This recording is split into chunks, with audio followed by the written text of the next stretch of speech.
Hello and welcome back to Kit's Kitchen. I'm not Kit, that's my cat, and this is her kitchen. And today we'll be making a basic sourdough bread. The recipe we're going to be using is a 74% hydration sourdough and 400 grams of flour. And let's get started.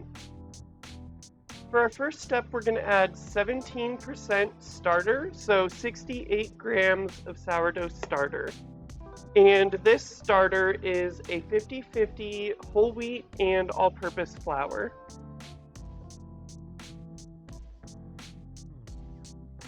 And that is 68 grams of starter.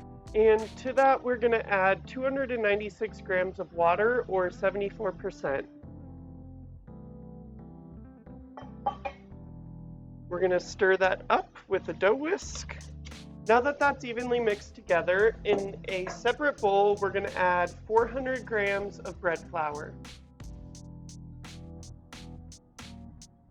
8 grams of salt, and whisk that all together. I like to mix the dry ingredients in a separate bowl so that we can get them nice and evenly mixed before we add them to the wet. I find sometimes if I add the dry ingredients into the wet separately, you'll get pockets of salt, and we don't want that. Now we're done with the scale, and we're going to add the dry ingredients to our starter and water mixture. And you can mix this with your hands if you don't have a dough whisk. I like to get it started with a dough whisk just to get the big bulk of the liquid mixed in with the dry, and then I'll finish it up with my hands. All right, we have a nice shaggy dough, and we're going to take the dough whisk out and finish up with our hands. One more tool that's super useful during this step is a bench scraper. I find it is the easiest way to scrape the dough off your fingers and make sure that you have all of your dough in your bowl.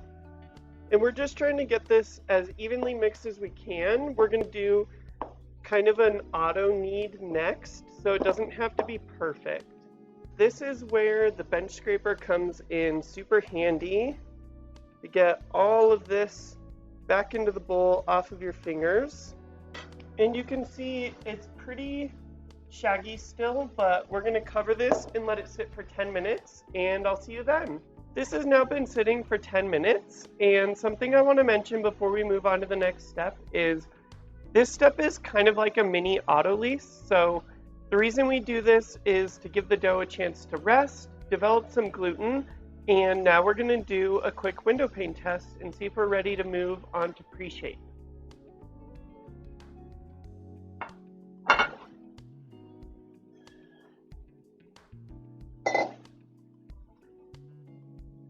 Looking at the dough, I don't think that it's going to pass the window pane just yet, but let's see what we get. Okay, it looks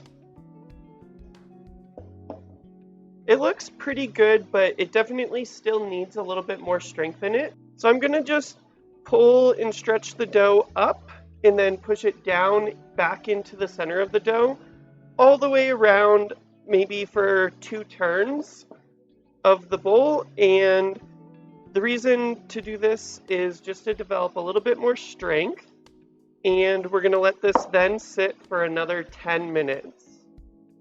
And after those, you can see the dough looks a little bit smoother, so that's what we're looking for. And we're going to cover this and let it sit for another 10 minutes. Our dough has now been sitting for 10 minutes, and it's time to do another window pane test. I can tell it's probably there. The dough looks very even, which is exactly what we want. And our window pane comes up without any holes.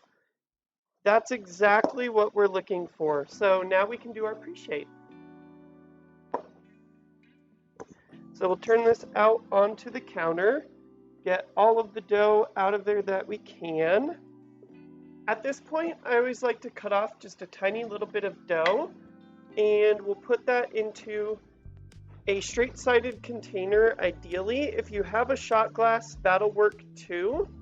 We just want something where we can monitor how much our dough has risen so we can keep track of our steps a little bit better. And I find a chopstick works best to get the dough all the way down to the bottom, just pushing down along the sides, and then we can mark the side of the shot glass. I like to use a dry erase marker to mark my shot glass all the way around. And then we can mark a little bit up would be about doubled, and that's what we're going to be looking for.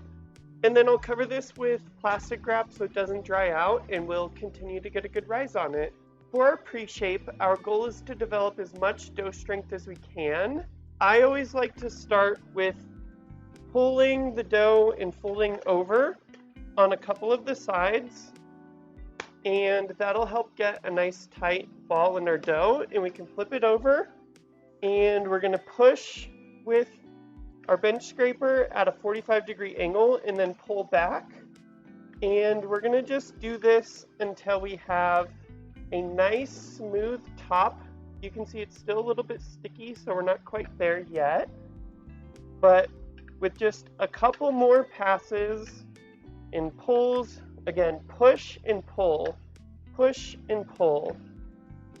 Now our dough doesn't stick at all, and that's exactly what we want.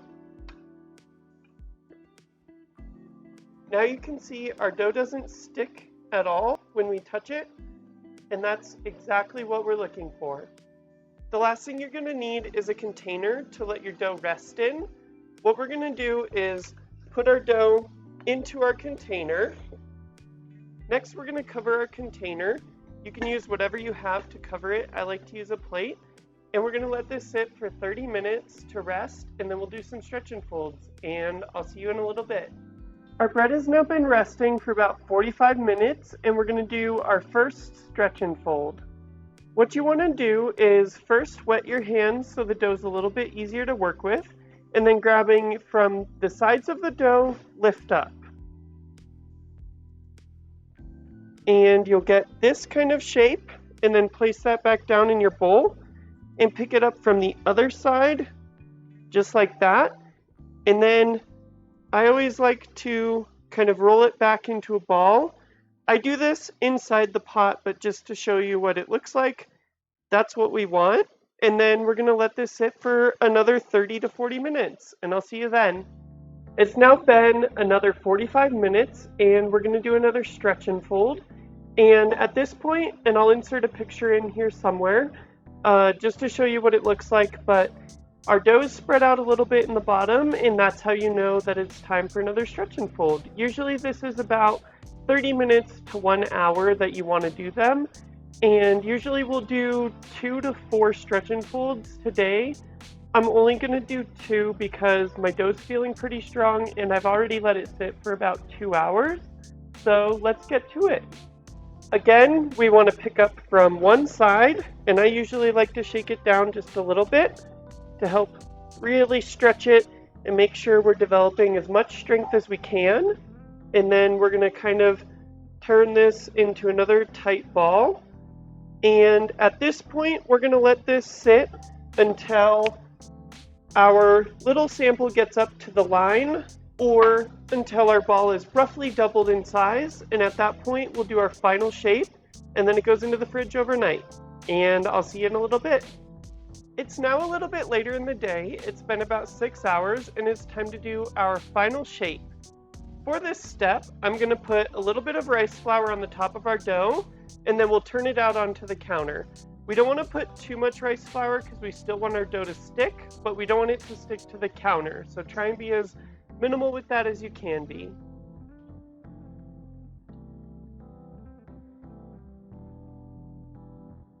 And we'll just shake a little bit on top there. We'll mix that around. That's what we're working with. And now I'm going to go all the way around the dough and just lift up the edges. This makes it a lot easier to turn the dough out onto the counter. And we're going to just mix this out. And now we'll turn our dough upside down.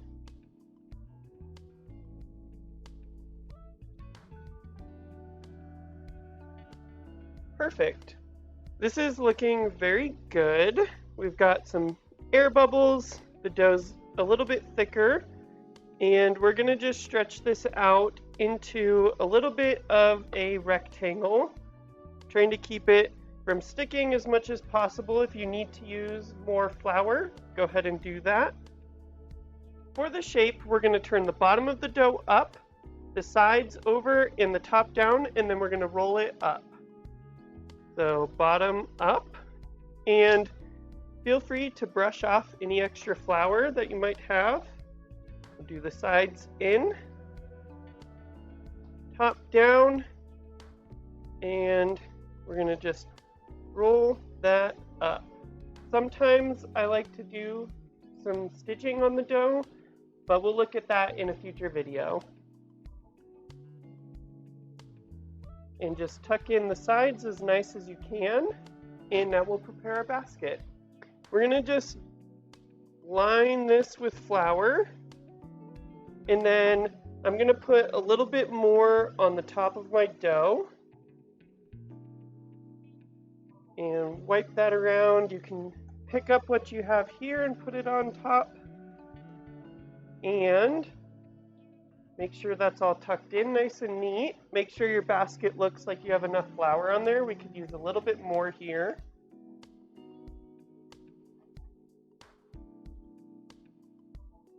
Perfect. That's looking good. So now we can turn our dough over and place it in our basket. And that's what we're left with. Now we're going to cover this with plastic, put a towel on top, and it goes in the fridge overnight. All right, we have our plastic on top, and now we're going to just put a towel, and this will go in the fridge anywhere from 12 to 24 hours. Ideally, you want to bake your bread when it's at its peak, but I find that if I just bake it when I get home from work the next day, then we're good to go. So I'm going to pop this in the fridge, and I'll see you in a little bit. While we wait for that to rise, I'd just like to drop in real quick and say that if there's anything in this process that isn't making sense, or you just want a little bit more clarity in, please leave it in the comments below, and I'll get back to it as best as I can. It's now the next day, and it's time to bake. And I just wanted to go over real quick the two types of pots that I use to bake. This one is a ceramic-coated Dutch oven. It's got a nice heavy lid and a nice deep pan. This is a really good option, but they can be a little bit expensive. I have been using this a lot more lately, which was about $50. A lot cheaper. These are usually around $200. And this has been doing really, really good for me. So if you can get one of these, this is what I recommend. Now for baking. We're going to preheat the oven for 30 minutes at 440 degrees Fahrenheit with the pot inside. We're going to let that preheat for a half hour, and then we'll move our bread to the freezer for another half hour. And I'll see you then. Our oven has now been preheating for a half hour. Our bread has been in the fridge overnight, and we're going to put this in the freezer for 30 minutes. We're going to leave the oven preheating so we get an hour of preheat time total, and I'll see you in a half hour. Our dough has now been in the freezer for another 30 minutes. Our oven is preheated for a total of an hour, and it's time to prep the bread. So we're going to turn this out onto our parchment. Our dough separates nicely from the basket, and we're going to brush off all of the excess flour so that we get a nice, clean surface when we bake. And then we'll brush off all of the excess flour off of our parchment. Now that we've got all the excess flour off, and I'll try and include a picture of what this looks like a little bit closer, we're going to spray our bread, score it, and put it in the oven. So let's get to it.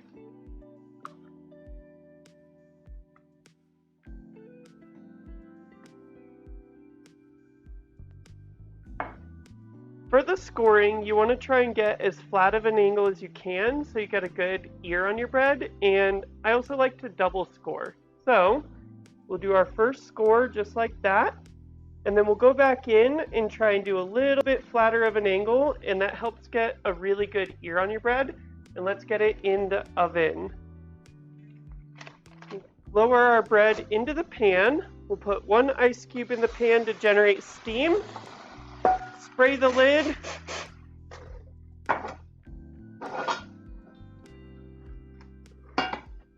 And this goes in the oven for 20 minutes, and I'll see you then. Our bread's been baking for 20 minutes. Now we're gonna pull it out of the oven and take the lid off. Now we get to do the mid-bake reveal. Ooh, that looks wonderful. So now this is gonna go back in the oven for another 10 minutes with the lid off, and let's do it. Our bread's been baking for another 10 minutes. I'm gonna pull it out and show you what it looks like. Normally, I would just move to the next step, but just so you can see what we're working with, let me grab it real quick.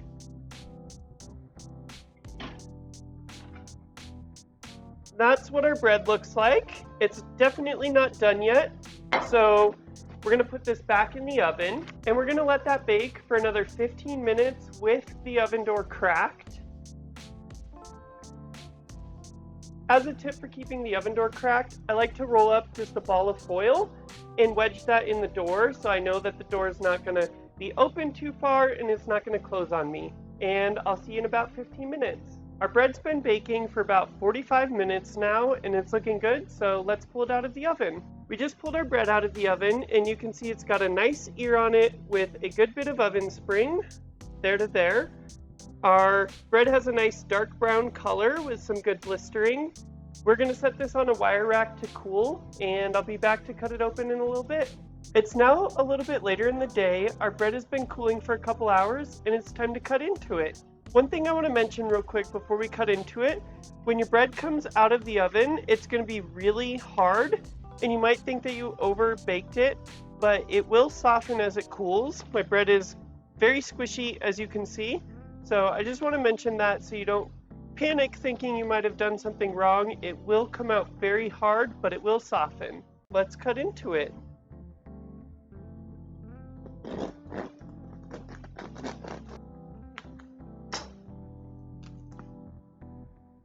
As you can see from the cross section, our bread has a very nice shape to it. We've got the nice little bunny shape here. Our crumb is pretty good. We've got some nice big bubbles mixed in with some smaller ones, and our crumb is looking really nice. I'm very excited to eat this one. You can see it's still pretty squishy, but I think that's about it for this video. If you have any questions about the process or anything, please drop it in the comments and I'll be sure to get to it as quickly as I can. But that's all I have for you today, and we'll see you next time. Bye!